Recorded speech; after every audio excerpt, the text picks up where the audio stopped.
Everybody's focusing on the outside world and how there's a lot of things in the outside world you'll never be able to control. You can influence, but you can't control it. This, your mind, your emotions, your body, you have 100% control over what you do with these things, and that's where the game is won. You win the inner game, then you win the outer game. But a lot of people spent their life trying to win the outer game, they won, and they're miserable. So to me, success without fulfillment is the ultimate failure. And so many people are focused on success still, which to me is like, there's nothing wrong with it, but it's like success is getting what you want. Fulfillment is living what you're made for. The biggest problem people have is they think they're not supposed to have any. And problems are the fuel for growth. Anybody who doesn't have problems is either totally asleep at the wheel or they don't have much of any kind of a life. No responsibility, nothing they're building. So I think the first thing is this misnomer that if I have a problem, there's something wrong with me or my life. And I think the second one is this delusion we've sold people on that getting what you want is going to make you happy. You could call success getting what you want. I don't define it that way, but that's how most people do. But then there's fulfillment. And fulfillment is living what you're made for. It's like, I think the biggest challenge people have, and the reason they're not able to respond to challenges, they're just thinking about themselves, and it's not that hard to meet your own needs.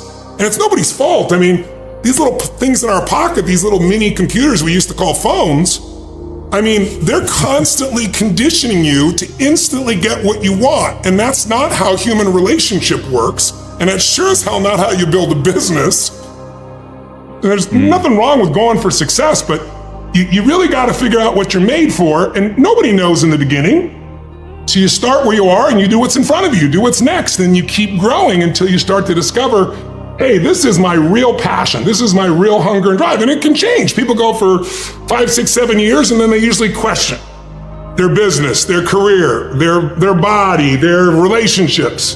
And then one of two things happens. They change direction and feel renewed, or they go, no, I got a great deal here. What the hell's wrong with me? And they recommit and they get stronger. But that's life. And if you don't grow, I don't give a damn how much you got going for you, you're going to be miserable. Find somebody who has what you want, ideally maybe more than one person, 2 or 3, and figure out what are they doing different than you in their relationship? What do they believe different than you about relationship? If it's their body, what are they doing different? They're not lucky. They're doing things differently. You might be slightly biochemically different, but there's patterns there that you can see. And so instead of learning by trial and error, which can take decades you may never learn, Jim Rohn taught me success leaves clues, man. Find someone who's got what you want, study what they do, every aspect of it, and then add yourself to it. And that's the pathway to speed of transformation. Your growth is the only limit to your happiness.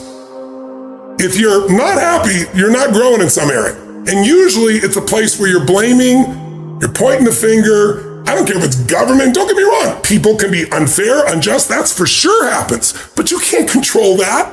You can't make it not happen.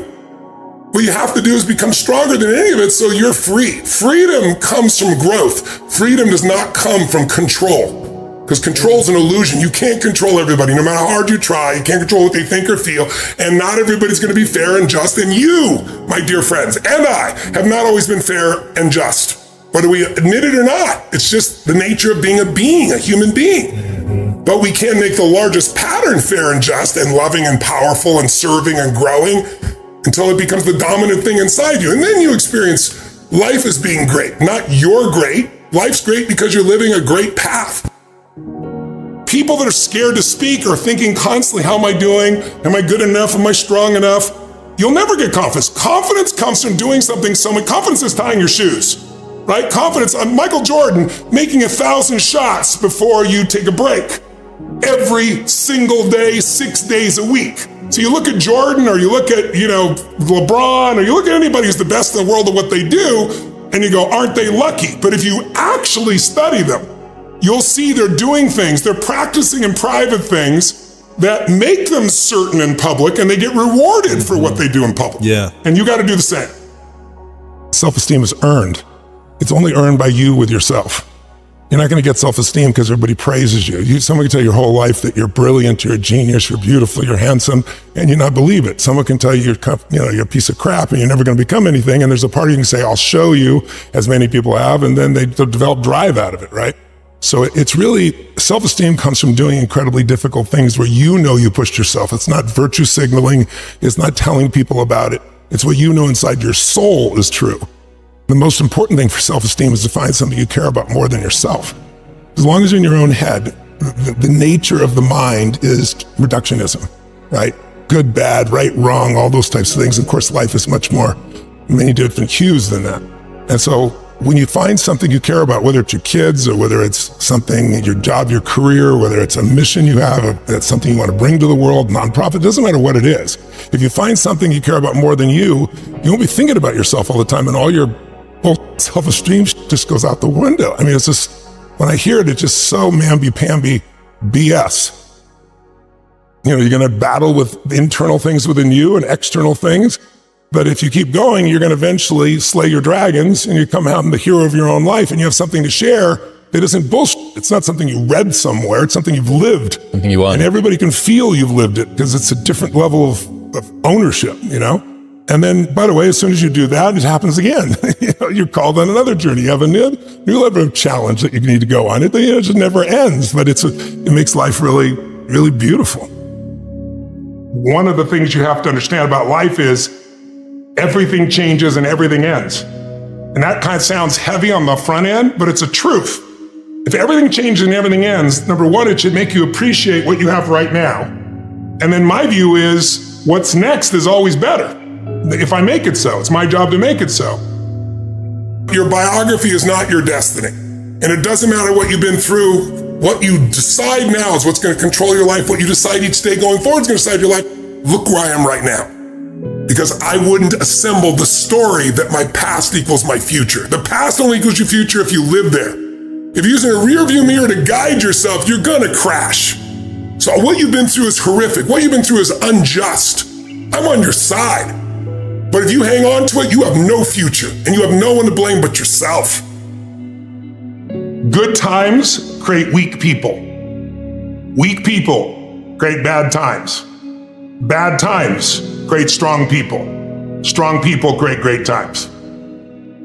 It's good to be strong with yourself, but beating yourself up just lowers your energy. And when your energy gets lower, you produce less, right? You don't have the same level of joy. You don't have the impact that you want to have, nor do you have the excitement that you really want to have. So I look at it as something that it's worth earning your own self-esteem, but it's really not the secret. The secret is find something else you obsess about more than yourself, and you'll have a level of energy that will compel you over the long term. People ask me all the time, what does it take to be happy? And I always tell them it's really simple.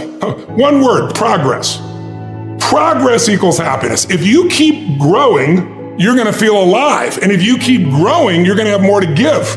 And when you're growing and giving is when life is magnificent. It doesn't matter how many statues, Oscars they give you, or Emmys, or how much money you have in the bank. We've all seen people have all those things, and I get the phone call because they're depressed or somebody commits suicide in that area. So it's really an inner game, and I think that's what's missing for us today. Follow the Motivation Daily podcast. Every day, we upload speeches that don't just inspire, they transform. I think it's important to realize wherever focus goes, energy flows. It's corny, but it's true, right? In fact, maybe an easier way of saying it is, we don't experience life. None of us do. We experience the life we focus on. So in any moment, what's wrong is always available. So is what's right. So it's not about being positive. It's about being intelligent, right? You know, when you're in a totally negative state and the world's going to end and there are people like believing that in the next 12 years, the entire environment's going to collapse and they won't have a child. You got to look at the impact of what you're believing. And you got to look at and say, where's my focus going? I can always be upset about something. I can always find something to be joyous or at least grateful for, which leads to joy. And I think it's having that, learning to discipline your disappointments, not allow them to grow and to move on and to use whatever life has given you. You can't be grateful and fearful simultaneously. You can't be angry and grateful simultaneously. So what I do is I start my day, I make those changes, and I close my eyes or I look out at the water and I think of 3 things that I'm grateful for just a minute each. And I do 2 strong things and usually one simple thing like the wind in my hair or my daughter's smile or something of that nature. So I don't just get wired for unbelievable things. but that primes that nervous system. And then the second thing I do is I take 3 minutes, and it's kind of like a blessing or a prayer for the people around me, for the people I love. I start close, I send it out there. And there's been a lot of studies I'm sure you've read that Dalai Lama and others have done on compassion for strangers, what it does to your brain. And so I do it every day. And then the last 3 minutes I call 3 to Thrive, where I focus for a minute each on something I really want to make happen. But I don't sit there and pray for it, hope for it. It's like I give thanks for it as it's done. I see it as done. I experience it as done. I wire my reticular activating system. I can speak in shorthand to you about this. So now it's going to notice anything that relates to that, but it has a joyous feeling to it as well. And I'm done in 10 minutes and I'm ready to rock and roll. So, I do my cold plunge and I do the parts of my normal daily ritual, but that one I do. And then I'll have like 60 seconds, of joy, or 60 seconds of peace that I'll do in the middle of the day, and I'll just think of one of those things if I want to reactivate it. You can have crappy self-esteem and achieve a hell of a lot. Now, the real question is, what do you want? And I think if you want an extraordinary life, which my definition of that is life on your terms. Like, what's my idea? It might be different than yours completely. Some people, it's 3 beautiful children, a white picket fence. Some people, it's building a multi-billion-dollar business. Somebody else, it's writing poetry, right? So instead of looking for somebody else, it's like, okay, what do you really want from your life? And aligning yourself with moving forward towards what you really want. And I think if you can do that in a way that also you feel is serving others simultaneously, there's a sense of meaning in life that can't be replaced by self-esteem or praise or compliments or being nice to yourself. And I don't think it's bad to be tough on yourself. I'm pretty tough on myself, I'll be honest with you. But I'm much better at celebrating now. And I also realize being overly tough on yourself usually comes by making, comparisons that don't make sense. But like you look at somebody like Steph Curry, and you see this guy who, to shoot the ball from almost half court, chomping on the side of his thing, and he doesn't even look. He turns around and just waves because he knows it's in already. And there's swish, and the crowd goes crazy. And people look at that and go, he's unbelievable. It's unbelievable. He's the greatest three-point shooter in history. There's no one like him. But what they don't pay attention to is that isn't like a little gift, right? He shoots 500 shots every single day, never less than that, 7 days a week, for more than 15 years. His 15-year professional career. He's been doing it since before he was in college. His dad really trained him. So think of that, 3,500 shots a week, 168,000 shots in a year, 2.52 million shots in his 15-year NBA career, so he can make 3,600 shots. Not even 0.1%. I tell people, you get rewarded in public for what you practice in private. Your training of your nervous system to do things is what really matters most. And you can't just be in your head. I think the problem is that people don't have something that they're wanting to serve more than themselves. That's where my energy comes from. I don't have to work in a day of my life. Why the hell do I do all this crazy stuff? Because it's so much more interesting to be in the game of life and keep growing and expanding and being challenged. That's what makes you feel alive. And are there problems? With 105 companies, I can promise you. But if I thought my life was supposed to be problem-free, I would be really stressed out. And if I was just doing it for me, I would have stopped a long time ago. It's like, I know you've asked me a lot of times about confidence. You just mentioned it again. Yes. Is it a lack of confidence? No, it's a lack of mission. Right? Because what happens is when you have something you want to serve, if it's your child and everything's on the line, you won't come up with answers. You'll never come up with for yourself. Right? So it's like having that sense of mission. And then I think the next problem is that people think they have to know how. I call it the tyranny of how. You get all excited, I'm going to do this. And then your brain goes, I've never done it before. Oh my God, what did I say? I don't know how to do this. And they tend to focus on how to do it. And when you start with how, you're screwed. Most people major in minor things. They know more about some actress's personal life than they know about their own physical body or their vitality or their energy or their emotion or their business or their career. And so what matters? A few subjects, your body, because your energy matters. That energy is low. Everything I just said is worthless to you. Because you're just going to go, he's talking too fast and there's a lot going on and hopefully the future will be better. Because when you're low energy, you don't use your full intelligence or ability. The point of the matter is most people, that energy has been lower. So you need energy. You need emotion. If you don't know how to master your emotion, emotions start wars. Emotion creates peace. Emotion gets you laid. Emotion gets you children. Emotion is what can make that business work or fail. And most people don't know how to direct their own emotions. What's another lesson? You got to look at your own financial world. If you don't master it, it's going to create enormous stress. Your relationships are everything, as we've already said. Your business or your career, or hopefully it's your mission. And then there's the spiritual side of life. So you can take a half dozen areas and go, let me find who's genius in this area and let me go learn from them. Let me go read, let me listen to podcasts. Let me be conscious about feeding my brain things that are going to give me not only inspiration, but insight and skill and tools. You know, Jim Rohn used to say, my original teacher, he used to say, Tony, what happens if I've got a cup of coffee here? And he'd say, what if your worst enemy drops sugar in your coffee? What's going to happen? And I'd go, well, you'd have sweet coffee. And he goes, what if your best friend, your mother, your father, your brother, your sister, your loved one drops one drop of strychnine? I said, you'd be dead. He goes, that's right. Life is both sugar and strychnine, so watch your coffee. His whole thing was stand guard at the door of your brain. But some people take that and go, oh my God, you can kill me. It was a metaphor. These people are not so toxic. They're toxic because you give them energy. So if your mom's crazy and constantly criticizing you and it drives you nuts, just go, that's my mom. That's her way of showing love. And I'm finding a new perspective. And no matter what she does, just stay in a beautiful state and love on her and think, boy, think of all that she cares and feels for, all that she's frustrated in life, or all that she's going through that's made her this way. And think, God, I don't have to go through this. I can love her. We all have a pattern of focusing on what we have and at times on what's missing. Which one do you think most people spend more time focusing on, what they have or what's missing? What's missing? What do you focus more on? What's missing? Yes, the focus on what's missing is not something that comes with someone who is a failure. It comes very much with people who are very successful. And the question then becomes, if you're always focused on missing, how can you sustain happiness?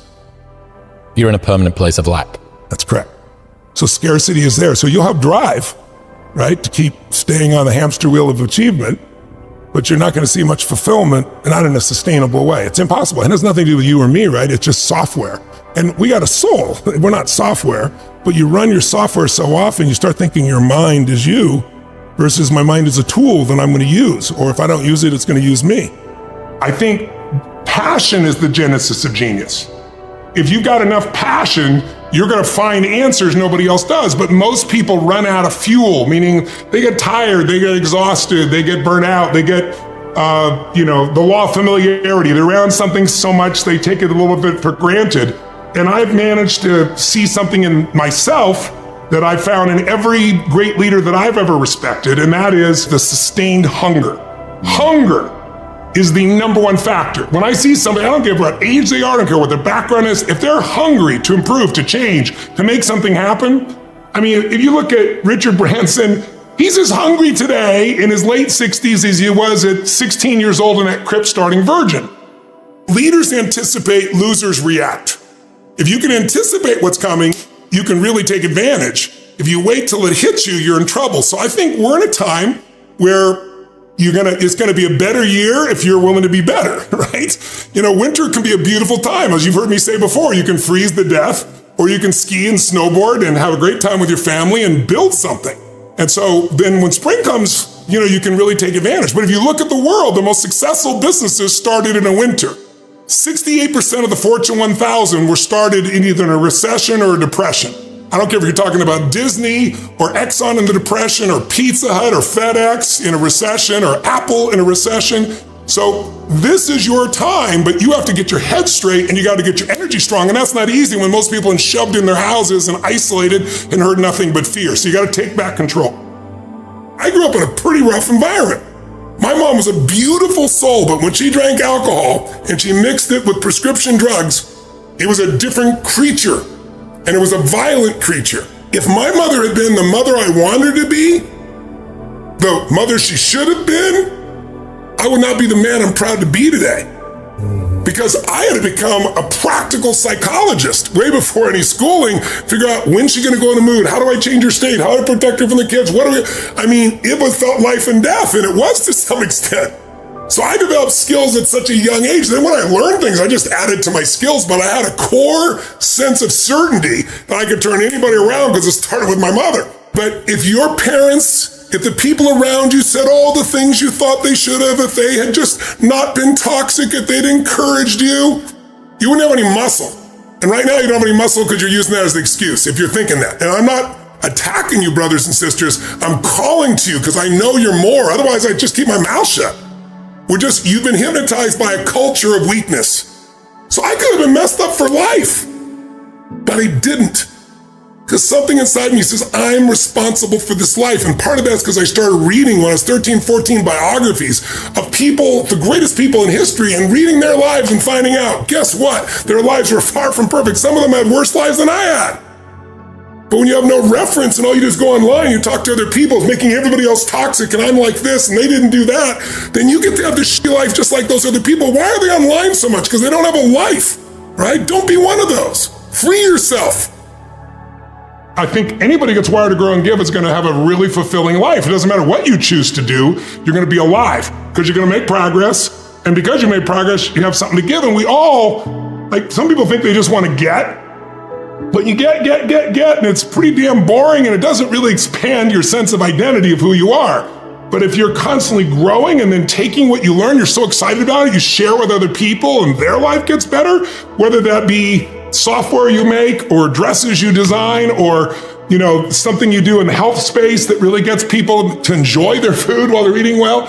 If you have those passions and you keep growing, there's no limit. It doesn't matter what happens in the short term with a pandemic or with a drop in the economy or whatever the case may be. These are all temporary when you realize life is lived in decades, not in days.